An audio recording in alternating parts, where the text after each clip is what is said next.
And we're live with Kelda Roy's. Good morning. Good morning, Kate. Thanks for being with me. Well, thanks for being with me and with us. You've been all over the place talking to everybody and in every corner of the state, right? Are you putting some miles on? The miles are unbelievable. Yes, I have been all over the state. I've been on the road for 5 or 6 days a week for a year. And of course, I've been traveling the state for 25 years, working towards this moment to be on the cusp of being able to actually have real democratic power again. Yeah. So, for anybody who doesn't know, which I'm sure is nobody, Kelda is a current state senator running for governor. And it's the race has been a little sleepy outside of political circles until this past week when things are getting real interesting. There's a lot happening, which also makes sense because we're 3 weeks out from the primary election, right? So, we know that this is a point where more regular people are starting to tune in and see what's going on, even though a lot of us have been following this really closely for months to a year almost.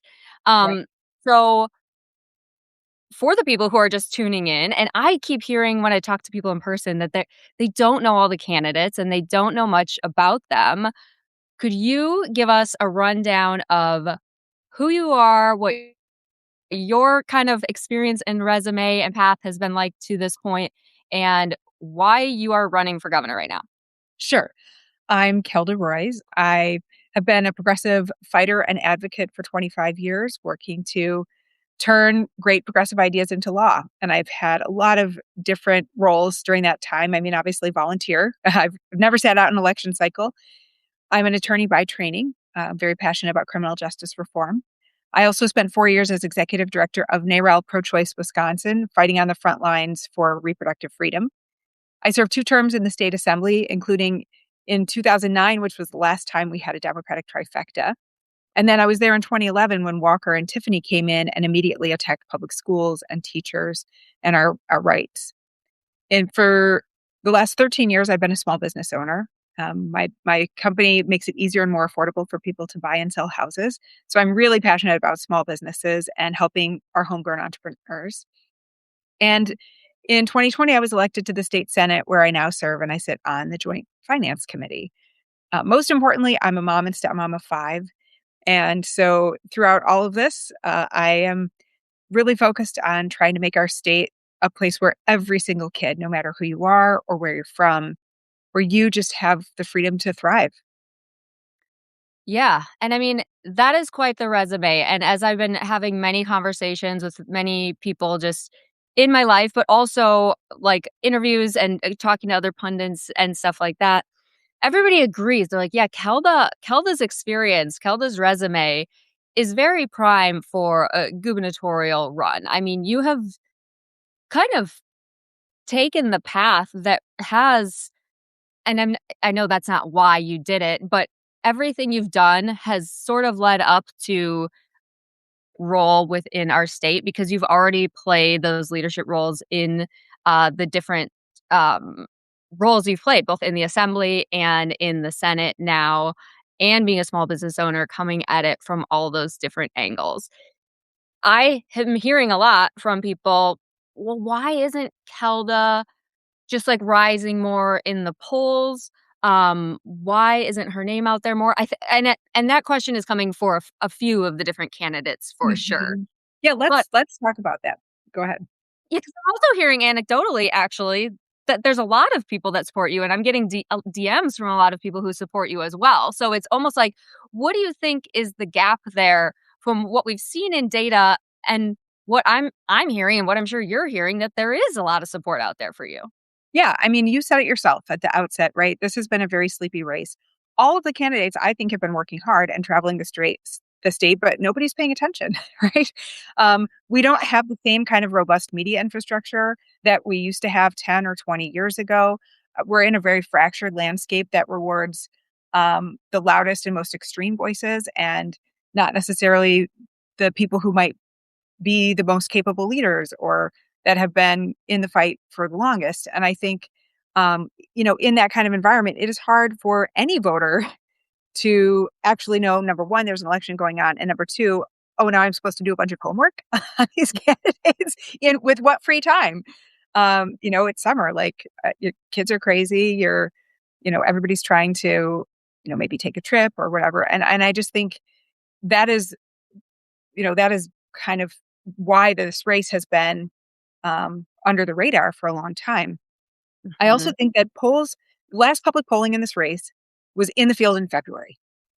And people have been saying, "Oh, the polls, the polls, the polls." There haven't been any polls, right? And now, we had our internal poll that we did this spring that showed that when voters hear everybody's message, they like mine the best, and it's not close. And it's not just my experience, it's that I've been actually able to deliver, right? Not just that I've served in office, but that I've no matter what I've been doing, I've been able to make change and that I've been a fighter for progressive values.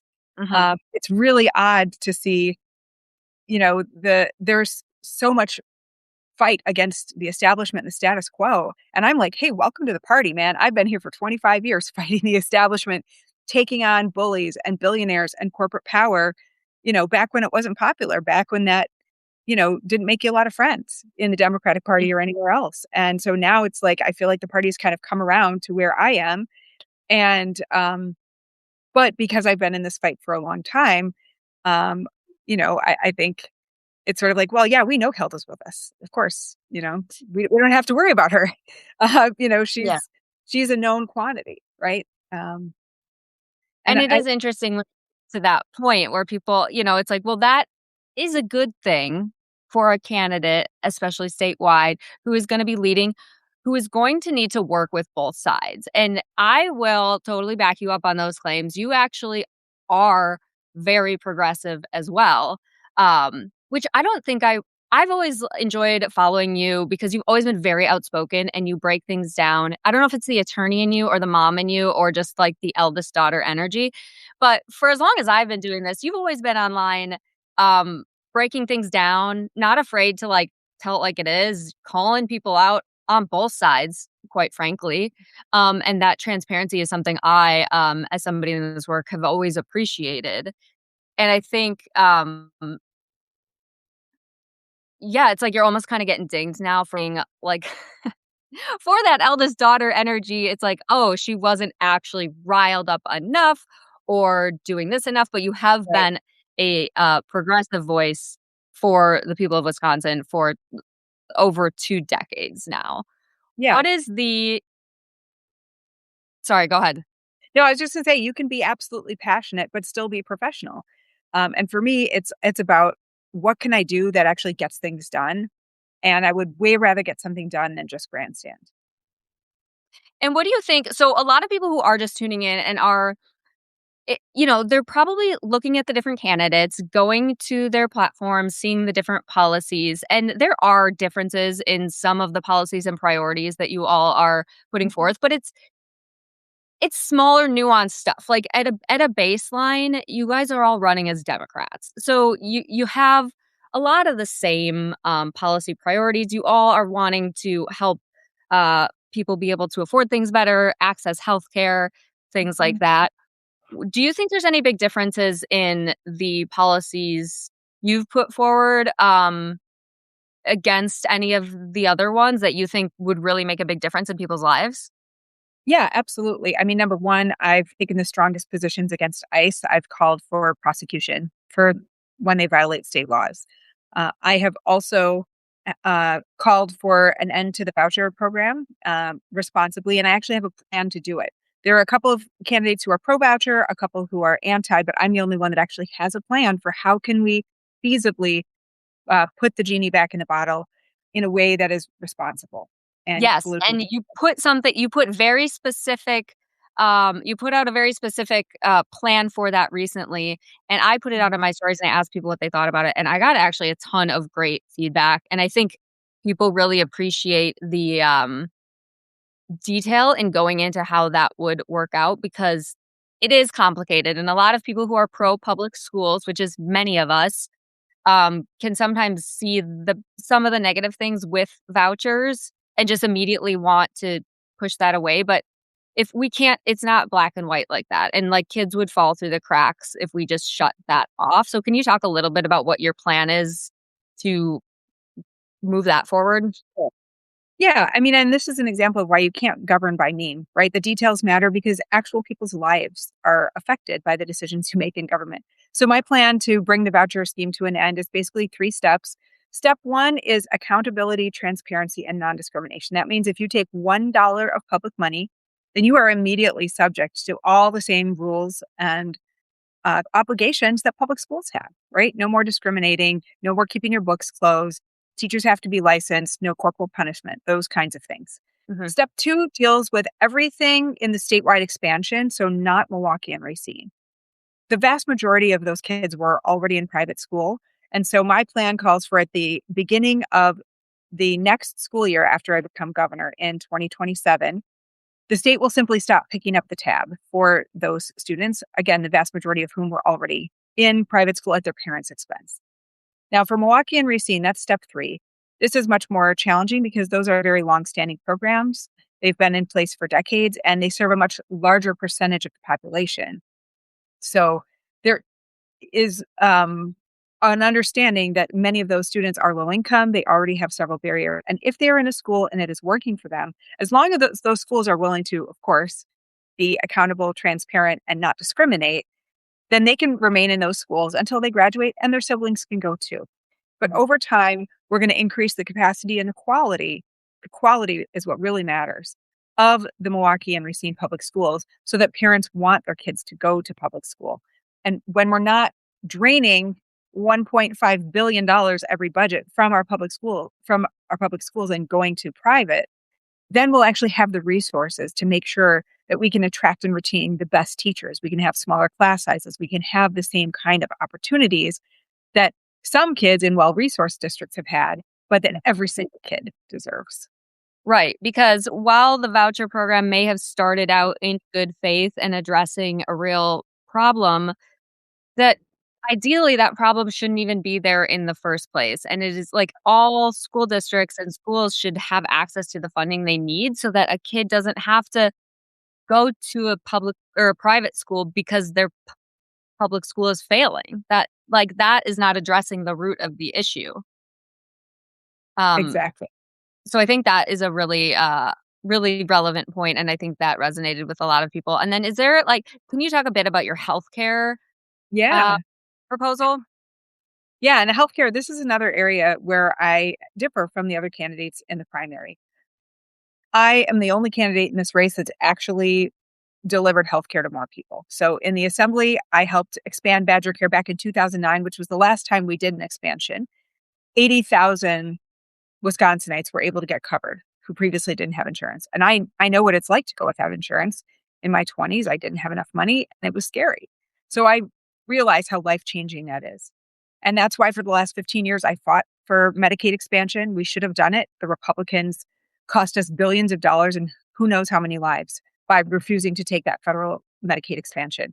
Mhm, But now they've taken that functionally off the table for Wisconsin. I am not content to just continue on with the same talking points that we've had for the last 15 years when that's the situation has changed. Uh, I'm saying what is working about Wisconsin's healthcare system and how can we deliver that to more people? What's mhm. good about our healthcare system is the health insurance that I get as a state employee.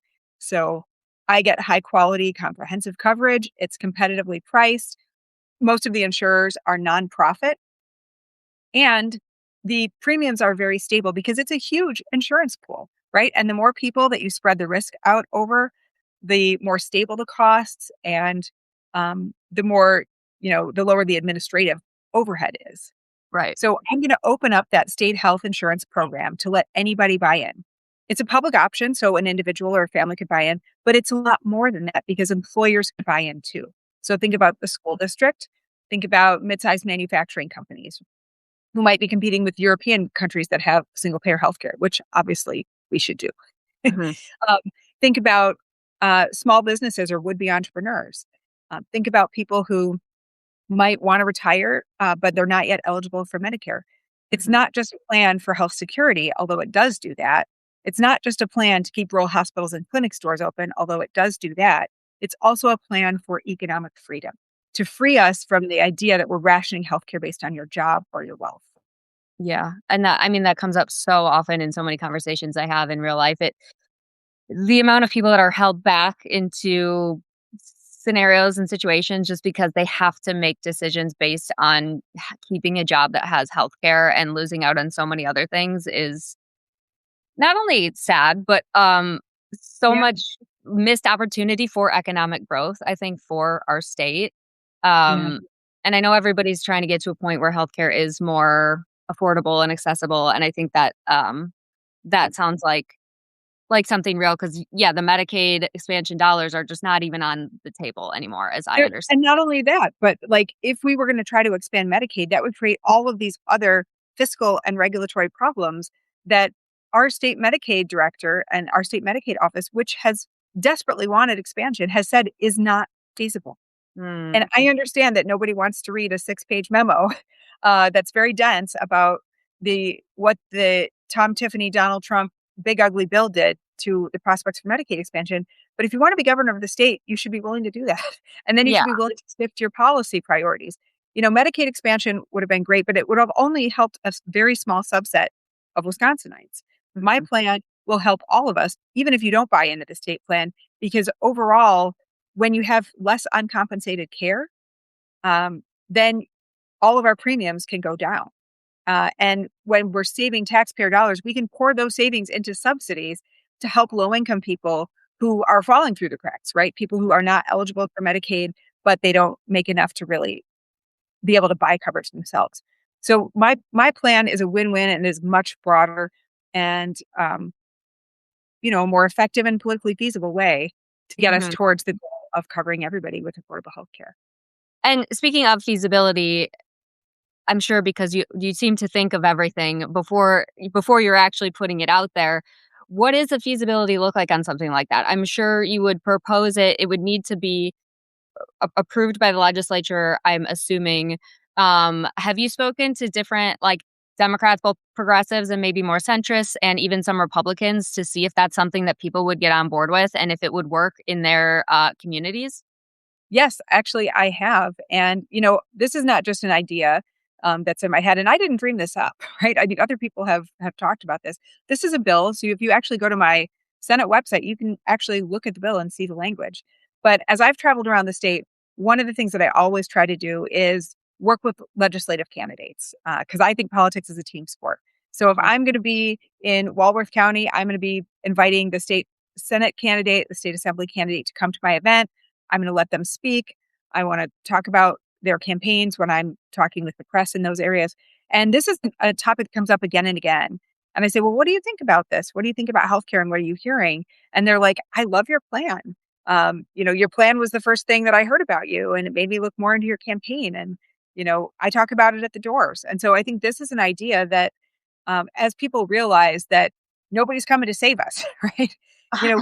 We deserve single payer. We deserve a system that's universal, but that's not on the table right now, and we can't afford to wait. Yep. Yeah. No, I think those are all great points, and I appreciate you going a little bit more into that and bringing up the importance of the different assembly and Senate candidates. Because I'd imagine once we get into the general, that will be talked about a lot more. But it's not just the governor we need. We really have Right. a chance to flip both chambers and get a Mhm. trifecta, and that would make it much easier for us to actually pass laws that really make an impact for Wisconsinites and quickly, hopefully, as Yeah, well. yeah. Um, so let's talk a little bit about these next couple weeks and what they're gonna look like for you. I know you were just out with a new ad recently. I know, the people squawking on X has had some things to say about it. I actually thought it was a pretty effective ad. What is your messaging, um, strategy gonna be like in these next few weeks? Well, it's gonna be as intense as possible. Now people are starting to pay attention, so now is the time that if you're a smart, fiscally disciplined candidate, now is when you're spending your money. I have been obviously traveling the state, doing retail politics and holding town halls and listening sessions and meeting with voters for the past year. Now is the time as, folks start to really plug into the race that you really wanna be focused on meeting people on their screens, right? Where they are and with ads, and in their mailboxes and everywhere else that they're gonna be looking for information. Right. And so my plan is just to continue going, 100 miles an hour through August, 11th. Yes, and before we started recording live, I was just noting, you look well rested, Kelda. So whatever you're using, I don't know if you're Like still cold decaf plunging. coffee. Are you can you imagine me caffeinated, Kate? Is that what you want? I'm shocked that you are not only does she cold plunge, she's drinking decaf coffee and going all over the state talking to people. That is insanely impressive. I'm shooketh. Okay, well, that's good to know. Okay, in just over an hour, we're gonna see a new Marquette poll, and we talked about polls a little bit at the beginning. There haven't been a ton. This one's gonna come out, but as I understand, it will be slightly flawed because we've had a lot of changes in the race recently, and it Slightly. doesn't necessarily Yeah. account for all of these. Like, I think it was in the field when Sarah Rodriguez was still in the race and before David Crowley rejoined. So there's gonna be some caveats just so everybody knows. Like, let's just all take a beat before we should start digging into that. But what things are you and your team gonna be looking for specifically as that comes out? I will say we're not really looking for anything in the Marquette poll because we don't believe that that's an actual barometer for where the Democratic primary electorate is. Marquette is a great pollster for sentiment. They're not an electoral pollster. The Democratic primary voters, the people who are going to vote on or before August 11th, is a very, very different group of people than just registered voters who might consider themselves Democrats. And that's And what they've so, always that's been their base that they've pulled, right? It's right. anybody who would vote in a general, not necessarily the primary. Not even that, Kate. It's literally they just registered voters, and then they say, "Do you consider yourself more of a D or more of an R?" And that's the universe. So they're not even doing a general election vote screen. And Oh. that's historically what they've done.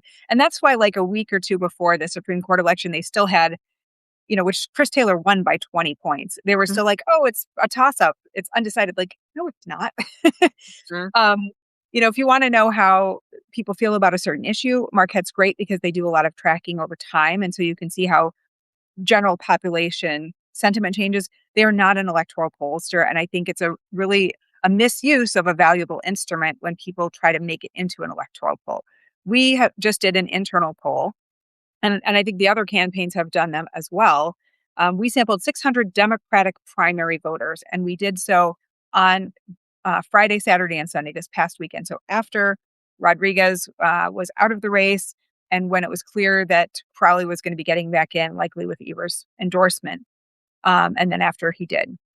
So what we found was that Hong was in front about 29-30. Mandela significantly lower than that, and then the other candidates significantly lower than that. Basically, all within the margin of error, which was about 4%. When voters heard one positive message about my campaign, I shot up. Not only did I get the most persuadable voters, I also took some votes away from Barnes and Hong. And so it basically became a horse race between me and Hong in the early 20s, then Mandela down at 17, and the other candidates below 10.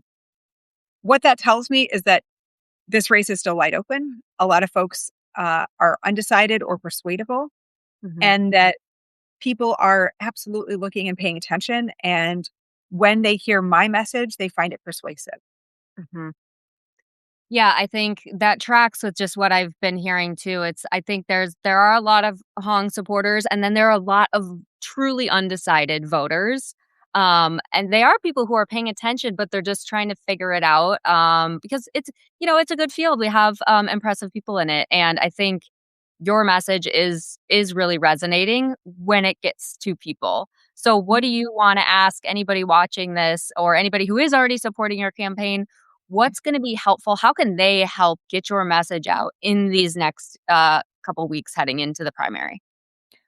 Talk to everybody you know, be an evangelist, whether that's on social media, online, or whether that's your book club, your walking group, your mom texting thread. People are absolutely desperate, I think, for some guidance on this. Everything got thrown into disarray. I mean, I think the field was naturally coalescing. After Rodriguez, it was clear that she was not probably going to be able to continue her campaign. And I was rising. And as people see, we need somebody who is progressive, has the actual experience and capability to do this very big and important job, and somebody who can help us not just beat Tiffany, but win the legislature. That support was coming to me. And then this huge wrench was thrown in. at the last minute. And all of a sudden, rather than the field sort of coalescing and narrowing, which is kind of what you want to happen in a primary, it got opened back up again. And so I would say for the people who are undecided, don't base your decisions on social media memes. Go look at the candidates' websites. Go look at our records, see what our hopes are, see what we've actually accomplished, see who's supporting us. And then for folks who are already supporting me, just make sure that you're getting the word out because you have so much influence over folks who maybe don't have other good sources of information. They should be following Motherhood for Good. If they're not, then they would be more informed. But the truth is that now is the time when most people are dropping in, and that's why this race is wide open, and we absolutely have a path to win. Yep. There's a ton of data that shows that people are much more likely to listen to you, someone they know, than seeing an ad or a mailer coming to their doors. That's why it is so important, whatever you decide to talk to your friends about, to make sure they're informed and paying attention. And even my friends who follow me, I have to sometimes remind like 3 or 4 times to vote or make a plan to vote. So Yeah, be annoying. It's that time, Let your that's the eldest perfect daughter way. energy shine. Kelda Royce, thank you so much for taking the time to chat with us. We will look forward to watching your campaign. And then next week, there is a televised debate. So I think Yeah, that's people to tune into too. I'm sure you're looking forward to that as an attorney because I'm sure I'm you're. excited. I mean, I think people are going to be looking at that debate stage and they need to think about who do you want to see standing up there against Tom Tiffany? Yep. Who do you think is the person who can stand and hold their ground and hold him accountable? He's not a folksy dad who drinks old fashions. This guy is an extremist who has attacked teachers. He's voted for a national abortion ban, and he's voted against us and with Trump 100% of the time. So we need somebody who can actually hold him accountable. And we're not going to do it, with kneeling mouth moderation. We're not going to do it if we're not able to be strong and bold and share our vision for the state as well as tell voters what he's done to us. Yeah. We got to have somebody who can build the most trust and build the biggest team and then Yeah, head into it. absolutely. Well, thank you so much. Good luck and enjoy the rest of your day. Thanks, Kate. Good to see you. Bye.